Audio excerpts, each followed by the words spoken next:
तुम्हाला जेजुरी गडाच्या पायथ्याशी असलेल्या या भव्य पेशवेकालीन तलावाच्या खोदकामादरम्यान प्रकट झालेलं हे शिवलिंग माहिती आहे का हो? नसेल कदाचित, तर चला बघूयात. 320 किलोमीटरचा प्रवास करून मी जेजुरीला आलो. पण मार्तंडाच्या दर्शनाची लाईन ही खूप मोठी होती, त्यामुळे गडावरूनच गडाच्या आजूबाजूची ही विहंगम दृश्य बघत होतो. आणि ही बघता बघता माझी नजर गेली ती या तलावावर. मग काय, हे तलाव बघण्यासाठी मी गडाच्या पूर्वेकडून गड उतरून खाली आलो. तलावाजवळ पोहोचण्याआधी मध्येच मला ही वास्तू दिसली. कदाचित ही एखादी समाधी असावी, पण माहित नाही. तुम्हाला जर माहित असेल ना, तर मला कमेंटमध्ये नक्की सांगा. ही संपूर्ण वास्तू बघितली, पुढे बैलजोडी बघून मी पोहोचलो तलावाजवळ. तर हे आहे समोर भव्य पेशवेकालीन तलाव.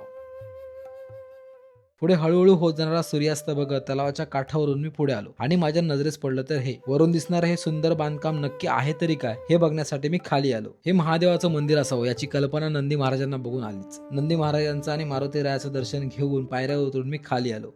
आधी सुंदर असं मनसोक्त महादेवाचं दर्शन घेतलं आणि लगेच गुगल केलं आणि तेव्हा मला समजलं, खंडेरायाची जेजुरी म्हणून प्रसिद्ध असलेल्या तीर्थक्षेत्राच्या पायथ्याशी पेशवेकालीन ऐतिहासिक आणि स्थापत्यशास्त्राचा दुर्मिळ आविष्कार असलेलं हे आहे बल्हाळेश्वर महादेवाचं मंदिर. पेशवेकालीन तलावाच्या खोदकामादरम्यान प्रकट झालेलं हे स्वयंभू शिवलिंग साधं नाही, तरी सुद्धा या शिवलिंगासमोरील पाण्याची अवस्था बघा.